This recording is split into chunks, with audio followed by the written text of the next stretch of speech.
বিশুদ্ধ ভজন রসে ডুবে ভক্তির অনুভব নিয়ে মহাজন মহাজনী পদাবলিতে গাইলেন, চাঁদ মুখে হরি বলে কাঁদিতে কাঁদিতে। এটা ভাবরাজ্যের কথা। দুটো কথা বলার আছে। প্রথম কথা হলো, ভক্তি রসে যারা ডুবে গেছে তারা তত্ত্বে বিশ্বাসী, আর যারা যুক্তিবাদী তারা তথ্যে বিশ্বাসী। আর ভক্তির পথে যারা বসতি করে আছে, ছিলেন, আছেন এবং ভবিষ্যতে থাকবেন, ভক্তি রসে যারা ডুবে গেছেন, কথাটা এইভাবে বললেও ভুল বলা হবে না, ভক্তি রসে যারা ডুবে গেছেন তাদের বিশ্বাসটা কিন্তু ভগবত তত্ত্বে। তারা কখনো ভগবত তত্ত্ব, গুরুতত্ত্ব, দেবতত্ত্ব তারা কখনো তর্কে যায় না, তর্ক এড়িয়ে যায়। যে তর্ক জোরে তার কাছে ছোট হয়, মাথা নিচু করে। তা বলে এই প্রমাণ হয় না যে ভগবত ভক্তি যার মধ্যে আছে সে হেরে গেল, না। তার কারণ কি জানেন? একটা গল্পের ছলে বলি। যারা ভক্তিরসে ডুবে গেছে তারা কারা? আর যারা ভক্তিরসে ডুবে নাই, যুক্তিবাদী, যারা তর্ক জুড়ে দেয় ভগবত তত্ত্ব, হ্যাঁ, দেবতত্ত্ব, গুরুতত্ত্ব নিয়ে। কারণ ভগবত তত্ত্ব তো তর্কের বিষয় নয়, যুক্তি তর্কের ঊর্ধ্বে হচ্ছে ভগবত তত্ত্ব। পুরোটাই অনুভূতি, অনুভব যার মধ্যে আছে তাকে বোঝাবার কিছু নেই, তাকে দৃষ্টান্ত দেওয়ারও কিছু নাই, তাকে উপমা দেওয়ারও কিছু নাই। কিন্তু ভগবত ভক্তির অনুভব যার নাই, তাকে হাজার দৃষ্টান্ত দিয়ে বললেও সে বুঝবে না, তার ভেতরে তো অনুভবই নাই। তা প্রথমত আমাদের বুঝে নিতে হবে, যুক্তির পথে যারা থাকে তারা তথ্যে বিশ্বাসী হয়, যারা ভক্তির রসে ডুবে যায়, ভক্তির পথে থাকে, হ্যাঁ, তারা তত্ত্বে বিশ্বাসী এবং অন্ধের মতো বিশ্বাস নিয়ে চলে। তিনটি কথা তাদের কাছে সত্য বলে, আজও সত্য, ভবিষ্যতও সত্য। তিনটি কথা কি? তিনটি কথাই হচ্ছে শাস্ত্রের কথা। কারণ ভক্তিরসে যারা ডুবে যায় তারা অশাস্ত্রীয় কথা কখনো বলেও না, কখনো শোনেও না। কারণ অশাস্ত্রীয় কথা চটকধারী, মনোরম। অশাস্ত্রীয় কথা হচ্ছে চটকধারী, মনোরম। সাধারণ মানুষ হয়তো বাহবা দেবে, দারুণ বলেছে, এই কথাটা না খুব সুন্দর কথা, কিন্তু ওই কথাগুলো চলতি কথা। ওই কথা চায়ের দোকানে বসেও মানুষ আলোচনা করে, ওই কথা লাঙল চাষ করতে গিয়ে আলোচনা হয়, ওই কথা কলেজ স্টুডেন্টরা পর্যন্ত আলোচনা করে। ভগবত তত্ত্বটা এমনই, সেটা হচ্ছে অনুভূতির বিষয়, ওটা সবার কাছে বলার বিষয় নয়। ওই যে শুরুতে একটা কথা বলেছিলাম না, এড়িয়ে গেলে হবে না, ভুলে গেলে হবে না। কথাটা সূত্র ধরে বললে বলা যায়, ভক্তিরসে যারা ডুবে গেছে তারা কিরকম, কথাটা বলেছিলাম না, বলা হয়নি, সম্পূর্ণ করে। তারা কেমন জানেন? গল্পের ছলে বলে, বাঘ আর গাধা দুজনায় তর্ক জুড়েছে। বলেছিলাম না যে যারা ভক্তিরসে ডুবে গেছে তারা তর্ক এড়িয়ে যায়। তর্ক যখন বাঁধে তখন দেখবে মাথা নিচু করে হাত জোর করে হরি বল, আমি আছি। আমার মতো মানুষ বিচার করে হেরে গেল, পারবে না তর্ক করে, পালিয়ে যাচ্ছে, দেখেছো? তা নয়, তা নয়, কখনো ভাববেন না, ভুল হবে। যারা যুক্তিবাদী ভালো করে বুঝে নিন, গল্পটা শুনলেই বুঝতে পারবেন। বাঘ আর গাধা তর্ক জুড়েছে। বাঘ বলছে আকাশের রং নীল, আর গাধা চিৎকার করে বলছে মাথা নেড়ে নেড়ে, না না সবুজ। বাঘ বলছে নীল, না না সবুজ। তা একবার দুবার তিনবার, অবশেষে বাঘ বলে বসলেন, শোনো, তোমার সঙ্গে তর্ক করে আমি পারবো না, একটা কথা বলি।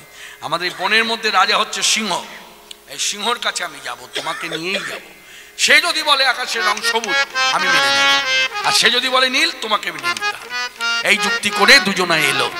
তা সিংহ তো ভারী, বনের রাজা, শরীরও ভারী, বুদ্ধিও ভারী। আর ভারী যারা হয় তারা বলে কম, শোনে বেশি। কতগুলো কথা বলছি, নোটেশন করে নিন। যারা ভারী হয় তারা শোনে বেশি, বলে কম, সবসময় ভাব বোঝার চেষ্টা করে, ভাবেই তারা বুঝে নেয় কতটা ওয়েটফুল, একে কি দেওয়া উচিত, কি দিলে ধরতে পারবে আর কি দিলে ধরতে পারবে না, পিছলে যাবে। যার জন্য সাধু সন্ত বৈষ্ণবেরা দেখবেন সবসময় ভারী। যারা প্রকৃত, যারা প্রকৃত নয় তারা ভারী নয়, তারা হালকা, আমার আপনার মতন কথা বেশি কথা বলে। আর প্রকৃত যারা সাধু সন্ত বৈষ্ণব মহাত্মা, যারা শাস্ত্র পড়তে পড়তে দেহটাকে শাস্ত্র করে নিয়েছে, দেহটাকে ভাগবত করে নিয়েছে। এই রকম সাধু সন্ত যারা, তারা ভারী হয়। তা দেখুন এই গল্পটা এখানে সমাধান হবে। তো সিংহ ভারী বসে আছে, বলছে কি ব্যাপার, কি কথা নিয়ে এসেছে, এটা টাইট করো। তো বলছে দেখুন, এই আমি বলছি আকাশের রং নীল, আর এই গাধা ও বলছে আকাশের রং নীল নয় সবুজ। তর্ক জুড়েছে। তারপর আবার কি, আপনার কাছে এসেছি, এখন আর সুবিচার চাইছি, আপনি কি বলুন তো আকাশের রং নীল না সবুজ? খানিকক্ষণ চুপ করে থেকে আশেপাশে যারা দাঁড়িয়ে ছিল তাদেরকে বলছে, শোনো, এই গাধাকে ছেড়ে দাও আর এই বাঘকে বন্দি করো। আর বন্দিশালায় বন্দি করে রাখবে কিভাবে জানো? ওর মুখটা এমন ভাবে এটা সেটা বেঁধে দাও যেন 6 মাস কথা বলতে না পারে। বাঘ শুনে তো অবাক, এ কি, আপনার কাছে সুবিচারের আশা এলাম আর আপনি বলছেন আমাকে বন্দি করতে, গাধাকে ছেড়ে দিতে, আমার দোষটা কোথায়? এই তখন সিংহ কথা বলছে, এই সঠিক প্রশ্ন হয়েছে। দেখুন, প্রশ্ন যদি সঠিক হয় না, আপনি পৃথিবীর যে কোনো প্রান্তে গিয়ে উত্তর পাবেন। আর প্রশ্নে যদি ভুল হয়, পৃথিবী কেন, আপনার প্রশ্নের উত্তর কেউ দিতে পারবে না। প্রশ্ন আগে করতে শিখুন, তারপর উত্তরের আশা করুন। এই প্রশ্নটা আপনার সঠিক প্রশ্ন হয়েছে যে আমার দোষটা কোথায়। এবার আপনার দোষের কথা বলি, শুনুন। এই বনের মধ্যে সিংহের পরই বাঘের স্থান, কেন সিংহ বলবান, বাঘও বলবান। তা এই বনের মধ্যে আমার পরই আপনার স্থান, আপনি বলবান। আপনি বলবান হয়ে গাধা দুর্বল। আবার তার উপরন্ত আরেকটা আখ্যা আছে, দুর্বল বোকা। তা আপনি বলবান হয়ে, শক্তিমান হয়ে দুর্বল বোকার সঙ্গে তর্ক জুড়েছেন, এটাই আপনার দোষ। এই কারণে আপনার বন্দি থাকতে হবে, 6 মাস কথা বলাবো। এই গল্প থেকে যা উপলব্ধি করবার করে দিতে হবে। যারা ভক্তি রসে ডুবে গেছে তারা এক একজন বাঘ, তারা আমার মতো গাধার সঙ্গে কখনো তর্ক জুড়বে না, কখনো।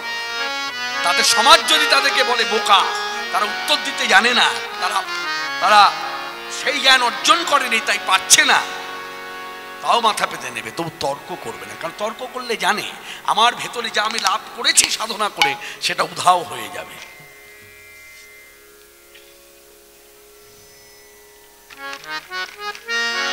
জানবেন, মানুষ সবকিছু নষ্ট করতে চায়, ভক্তি নষ্ট করতে চায় না। এটা ভক্তি রাজ্যের কথা বললাম, জড়জগতের না। সবকিছু বলতে ভক্তি রাজ্যে সব ছেড়ে দেবে। আপনি যদি বলেন যে এই আপনার ঘরের সেবাটা না আমি করব, ছেড়ে দেবে, করুন, কিন্তু নিজের ভক্তিটা কখনো নষ্ট হতে দেবে না। তাই আজকের সভাতে আমরা যারা জড়ো হয়েছি, আমরা জেলা বীরভূমবাসী। এই বীরভূম রার দেশ, মহিমা প্রচুর। 51 পীঠের 6টি পীঠ এই বীরভূম। আবার শ্রীমন নিতাই চাঁদের আবির্ভাব। কিন্তু দুর্ভাগ্যের বিষয়, আমি সেদিনও এক সভায় দাঁড়িয়ে কথাটা বলেছি, দুর্ভাগ্যের বিষয় আমরা জেলা বীরভূম, আমি সেই ব্যক্তি, আমি বীরভূমবাসী, আমি সেই ব্যক্তি, আমি কিন্তু এখনো জানি না নিতাই চাঁদের কততম জন্মোৎসব এবার পার হলো। এই 1430 সালে কততম জন্মোৎসব পালন হলো, এটা কিন্তু এখনো খোঁজ রাখিনি। এটা দুর্ভাগ্যের কারণ। কিন্তু জেলা বীরভূম, ঘরে ঘরে কিন্তু রাধাকৃষ্ণ যুগল সেবা। কিন্তু আমার নিতাই চাঁদের সেবা কোথায়? আমার গোড়া চাঁদের সেবা কোথায়? আমাদের বাঙালি ভক্তদের কুলের ঠাকুর, বংশের ঠাকুর নিতাই গৌর দুই ভাই, যাদের জন্য দক্ষিণ দেশের রাধাকৃষ্ণ যুগল ভজন আমার ঘরে এলো। যাক, সে কথা। আজকে সেই নিতাই গৌর দুই ভাই সাঙ্গপাঙ্গ নিয়ে উদ্দণ্ড নৃত্য করছে। আর গৌর সুন্দর যখন নৃত্য করছে, তার দেহ দিয়ে দুটি ভাবের প্রকাশ। এখানে তত্ত্ব বলছেন মহাজন। কি তত্ত্ব? রসজঙ্গে ঢরো ঢরো ঢরো ঢরো, মুখে মৃদু হাস, ঢরো ঢরো মুখে মৃদু হাস। এখানে ভাবের কথা বলেছে। তাহলে কোনটি কার ভাব? রসঙ্গে ঢরো ঢরো, এই ভাবটি হলো আমার রাধা ঠাকুরানের। আর মুখে মৃদু হাস, এই ভাবটি হলো আমার শ্রীকৃষ্ণের। এই দুই মিলিয়ে হলো রাধা কৃষ্ণ মাখামাখি তনু আমার গৌর কিশোর। রসজঙ্গে ঢরো ঢরো, মুখে মৃদু হাস, রসজঙ্গে ঢরো ঢরো, মুখে মৃদু হাস। মুখে কি তো হব বলো রামদাস,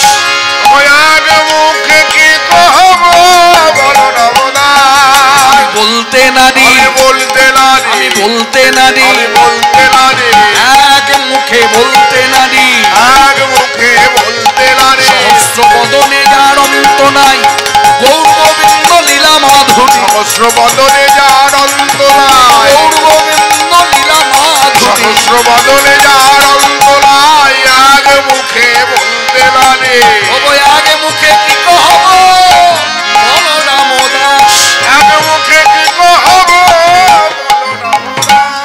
এক মুখে কি কহব বলো রামদাস। আজকে সবাই যারা এসেছেন, হ্যাঁ, একটা শিক্ষামূলক কথা দিয়ে আমরা জামালিটা করব। সেই শিক্ষামূলক কথাটা হলো ভজনীয় শিক্ষা। এখানে তো আর জড়জগতের শিক্ষা দেওয়া যাবে না, ভক্তির কথা শিক্ষা দিতে হবে স্বাস্থ্যসম্মতভাবে, যা শুনলেই মানুষের ভক্তি বাড়বে, বই কমবে না। ভজনীয় শিক্ষাটা কি? শিক্ষাটি হলো আমাদের করণীয় কি, আমরা কি করব। বলছি সারাদিন যাই করো না কেন, সারাদিন যাই করো না কেন, সাধু সন্ত বৈষ্ণবেরা বলছে হরিনামের যুগে তুমি একবার হলো হরিনাম করো। হরিনাম করলেই ভবসিন্ধু পার। ভবসিন্ধু পার মানে এক কথায় শ্রীকৃষ্ণ পাদপদ্ম, তার মানে স্বর্গে নয় বৈকুণ্ঠে যায়।